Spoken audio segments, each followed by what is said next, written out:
O Senhor esteja convosco, Ele está no meio de nós. Proclamação do Evangelho de Jesus Cristo, segundo Lucas. Glória a vós, Senhor. Naquele tempo, todos estavam admirados com todas as coisas que Jesus fazia. Então, Jesus disse a seus discípulos: Prestai bem atenção às palavras que vou dizer. O Filho do Homem vai ser entregue nas mãos dos homens. Mas os discípulos não compreendiam o que Jesus dizia. O sentido lhes ficava escondido, de modo que não podiam entender. E eles tinham medo de fazer perguntas sobre o assunto. Palavra da salvação. Glória a vós, Senhor. Meus irmãos e minhas irmãs, mais uma vez, Jesus passa a falar para os discípulos o que vai acontecer com ele. O Filho do Homem vai ser entregue nas mãos dos homens. Mas Lucas apresenta dizendo que eles não compreendiam ainda o que Jesus estava dizendo. E notem que é a segunda vez que Jesus faz essa referência a eles no que diz respeito à sua morte. É a segunda vez que Jesus fala. Mas para eles também era um pouco difícil de compreender. Primeiro, Jesus vai para o Monte Tabor, se mostra como Deus, porque ele foi transfigurado. Depois ele liberta, expulsa o demônio daquele homem, daquele jovem. E agora ele começa a dizer que ele vai ser entregue nas mãos dos homens. Jesus estava no ápice da fama diante da vida dele, desse ministério dele de pregador, e a pregação era unida muitas vezes a uma cura que ele fazia, a libertação. Era difícil para eles entenderem que o Filho do Homem, lembremos que lá no livro de Daniel, fala sobre a questão do Filho do Homem. O Filho do Homem é aquele que viria sobre as nuvens com muito poder e muita glória. Está lá no livro de Daniel, no capítulo 7, se eu não me engano, o capítulo 7, versículo 13. Olhando sempre a visão noturna, diz Daniel, vi um ser semelhante ao Filho do Homem vir sobre as nuvens do céu. Dirigiu-se para o lado do ancião, diante de quem foi conduzido. O Filho do Homem, aquele que viria na sua glória. E, ao mesmo tempo, o servo sofredor. Aqui, quando Jesus fala o Filho do Homem, vai ser entregue nas mãos dos homens. Vai ser entregue, vai ser morto. Isaías 53 narra todo o sofrimento de Jesus. Então, eles não estavam conseguindo entender, mas Jesus estava falando de forma bem pedagógica. O Filho do Homem vai ser entregue nas mãos dos homens. Antes ele já tinha dito também, quando ele fez aquela pergunta lá na região de Cesareia de Filipe, no dizer dos homens, o que é que eles dizem a respeito de mim? Eles dizem quem é que eu sou? Uns dizem que é Elias, outros dizem que é os profetas e tudo. E Jesus perguntou, e vós, quem dizeis que eu sou? Aí Pedro respondeu, tu és o Cristo, Filho do Deus vivo. No entanto, agora, Jesus relembra de novo. Nesse momento em que a fama dele está grande, ele vai e diz: o Filho do Homem vai ser entregue nas mãos dos homens. Mas os discípulos não compreendiam o que Jesus dizia. Eles só vão compreender depois que Jesus passa por toda esta tribulação, depois que Jesus morre na cruz e depois que ele ressuscita. Mas mesmo assim, depois da morte de Jesus, ainda era incompreensível para eles. Lembremos lá o capítulo 24 do Evangelho de São Lucas, quando se faz a narração dos discípulos de Emaús, que ele vem ali muito entristecido, os dois, e Jesus aparece e faz como se nada estivesse acontecendo, e eles ainda acham que Jesus estava fora da situação que estava acontecendo em Jerusalém. Eles fazem aquela referência dizendo assim: mas você é o único em Jerusalém que não sabe dos fatos? Jesus, aquele homem, aquele mestre, aquele homem grande que foi morto. Você não está sabendo? Aí Jesus continua conversando e dizendo para eles: vocês não sabiam que era necessário que o Filho do Homem passasse por todo o sofrimento, tentando fazer com que eles relembrassem, primeiro, o que já estava escrito no Antigo Testamento.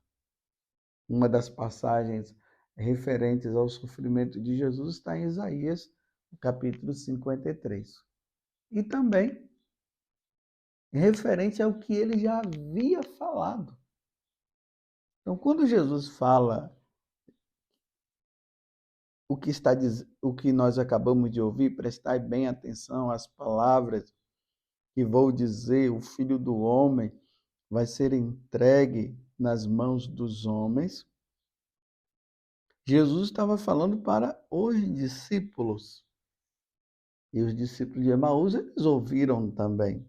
Senão Jesus não ia fazer essa referência a eles, dizendo, né, vocês não sabiam que eu já tinha falado sobre esse assunto?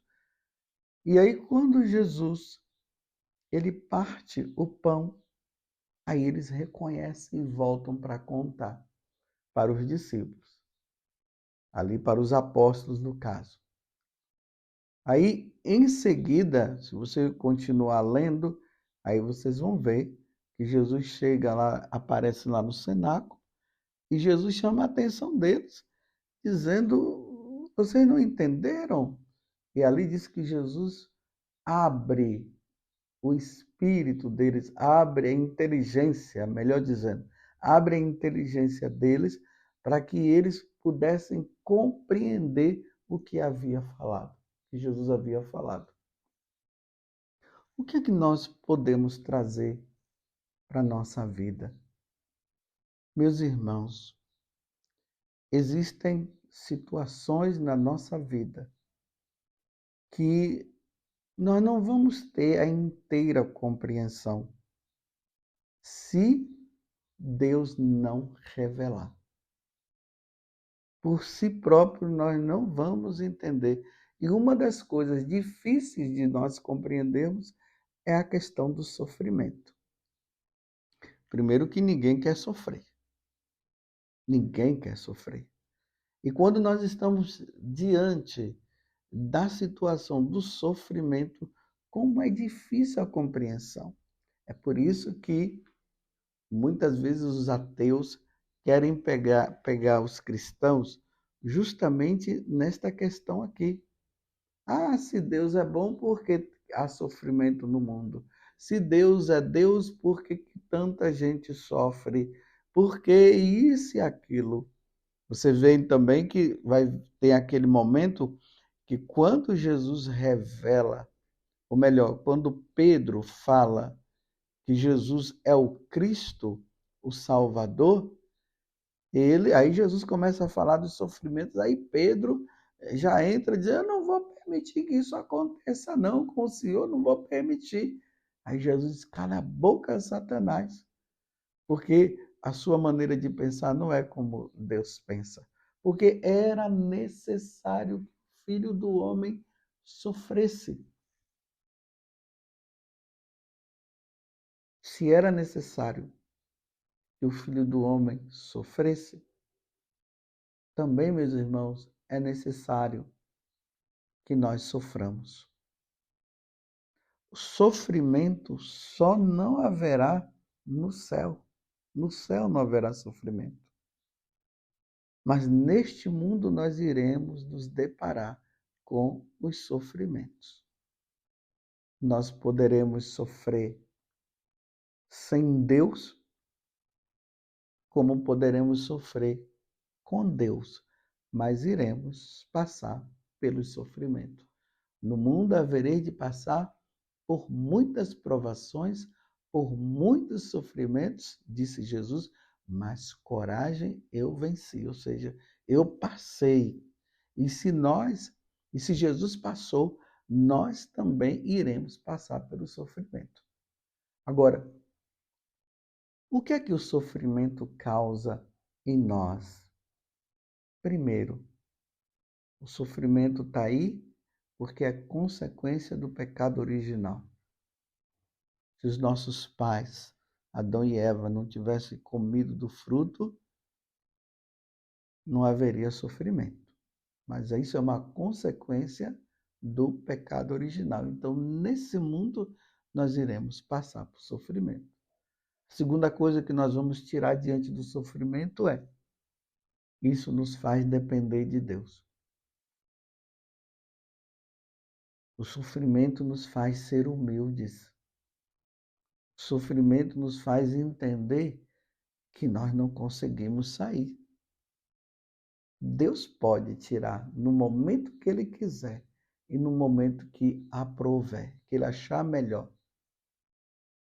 A outra questão dentro do sofrimento, o sofrimento nos purifica. O sofrimento nos purifica. Sabe aqueles pecados que nós iríamos ter que pagar lá no purgatório? Ou melhor, aqueles pecados que nós fomos até perdoados, mas que precisou de reparação. Então, aquelas reparações que nós íamos ter que passar no purgatório, o sofrimento nos ajuda aqui a diminuir o tempo nosso no purgatório. Você consegue entender isso? Isso é muito importante para a compreensão nossa na vida cristã. Os sofrimentos nos purificam. Ele elimina, ele nos tira da situação de pecado, ou da purificação do tempo nosso no purgatório. E nos faz depender de Deus. Quando nós vivemos, embora nós não compreendamos o que está vivendo, isso é de uma edificação, isso é de uma alegria muito grande para o nosso ser, para a nossa alma. Uma vez, quando Jesus apareceu lá para a irmã Faustina, ele falou para ela que numa comunidade, num lugar onde alguém sofre, Deus está derramando muitas graças naquele lugar. Olha só, com a nossa mente humana, com essa compreensão nossa, nós não vamos entender isso. Só quando Deus nos revela no nosso coração. Mas é importante, meus irmãos, nesse momento, no momento do sofrimento, no momento da dor, nós não murmurarmos, nós não ficarmos culpando a Deus, porque é isso que o demônio quer. Vocês se lembram lá no livro de Jó? Quando lá fala que todos os filhos de Deus foram visitá-lo no céu e ali estava Satanás. E aí Deus mostrou e falou para Satanás: está vendo meu servo Jó? Ele é fiel a mim. Aí o demônio disse: claro que ele é fiel. Não aconteceu nada de mal para que ele pudesse blasfemar ou murmurar. Aí o demônio diz: deixe que eu pegue ele numa situação para você ver se ele não vai blasfemar. Aí Deus falou para Jó: tá bom. É como se Deus estivesse dizendo: eu aceito o desafio e vou mostrar para você que Jó não vai blasfemar contra a minha pessoa. Aí Deus diz: tá bom, pode fazer com ele o que você quiser, só não pode tirar a vida. E aí vai a narração ali no capítulo 1 do livro de Jó. Jó era um homem próspero e acabou perdendo tudo. Até os filhos ele foi perdendo todos, terrenos, fazenda, tudo. Ele ficou doente, leproso. Que dificuldade, que situação difícil. Aí Jó, diante daquela situação de sofrimento, de padecimento que ele estava vivendo, ele simplesmente fala: se Deus deu, Deus tirou, louvado seja o nome do Senhor. E aí os amigos, aí o demônio, né, colocou o rabo entre as pernas, porque ele viu que realmente nem naquela situação difícil que Jó estava passando, Jó não blasfemou. O sofrimento, meus irmãos, não é compreensível. Mesmo que eu esteja falando aqui para você, não é compreensível. Mas diante do sofrimento, a nossa atitude deverá ser sempre aquela atitude de quem se submete a Deus. Jesus foi assim. Diante do sofrimento, Jesus se submeteu. E lá no livro de Isaías 53 diz: ele foi levado como um cordeiro mudo ao matadouro. Ele não ficou brigando, blasfemando, não. Ele foi. Ele se submeteu, ele se entregou, porque também era necessário que ele passasse por tudo aquilo para nos salvar, para nos redimir. Então ele foi, se entregou. Diante dos sofrimentos, nós devemos pedir a Deus. Podemos pedir a Deus para nós sairmos do sofrimento? Sim, podemos. Mas enquanto o sofrimento, a doença, aquela situação difícil, ela não passa, então nós nos submetemos a Deus e permitimos que as coisas elas vão acontecendo. E aí nós vamos pedindo o quê? Força. Dai-me força, Senhor. Porque o que o diabo quer é ver nesses momentos difíceis nós blasfemando contra Deus. Os santos, na medida que eles foram crescendo na vida espiritual, eles compreenderam isso. De chegar ao ponto deles mesmos dizerem assim: Senhor, dá-me sofrimento. Eles já queriam até sofrer. Primeiro por amor a Deus, para se assemelhar a Jesus Cristo que sofreu, como forma até de agradecimento. Olha, Senhor, o Senhor sofreu tanto ao ponto de me salvar, eu quero sofrer como o Senhor também. Era assim que eles diziam, os santos. Talvez você ainda não tenha chegado, né, a esse grau de santidade. Mas é preciso se submeter. Os apóstolos não entendiam. Eles não compreenderam. E estavam naquela situação de não compreender ao ponto de não quererem nem perguntar. Mas eles foram compreender lá na frente.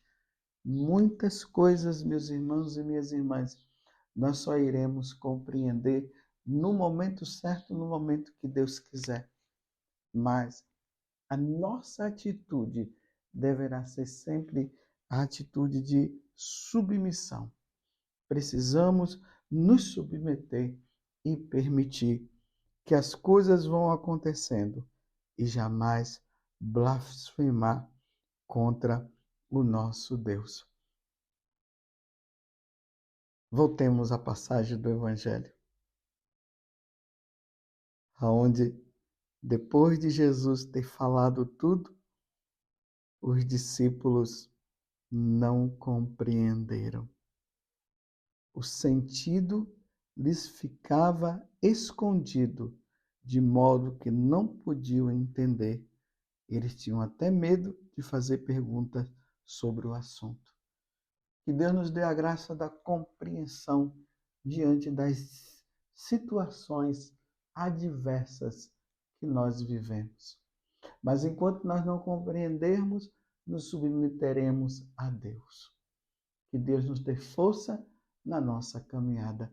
Louvado seja nosso Senhor Jesus Cristo. Para sempre seja louvado.